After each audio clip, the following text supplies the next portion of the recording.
to na san ba na ba ne. Dalili? Saboda na san kafin wannan lokacin mun haura wata 2 ba mu haɗa gashi da gashi ba. To kuma haka yaƙinin rashin lafiya ta aiko?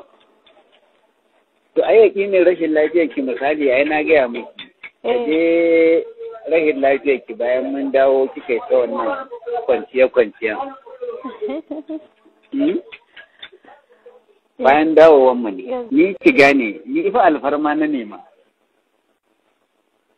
Amma fa ni ina wanne fa nake fa daɗa jaddada miki. Ko baki fahimce ni ba?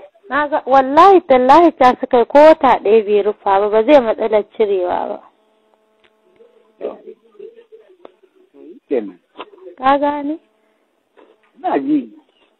To kai yanzu alfarma in bar shi kenan. Ni dai in dai na wani ina so a ban mun. Kuma ba na abu ne na ce a je a cire. Ai ka san da na je can kayi min oba ai. Na yi miki ne? Kayi oba. Haba, wata oba ne? Wallahi kayi oba yana.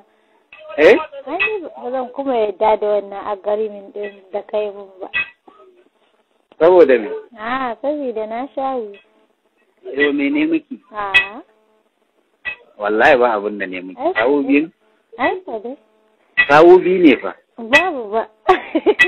Allah sawu biyu ne. Baka yi ba ma. Ki tuna? Sawu biyu ne. Allah ko ya wuce? Kai ka ga haka.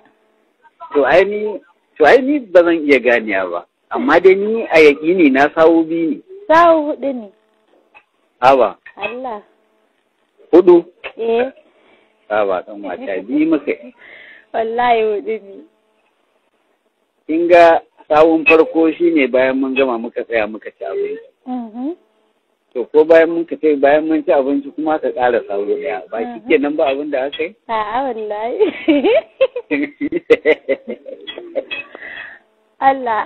Allah kada wauta ka wallahi. Wauta? Wallahi 4 kai. 4?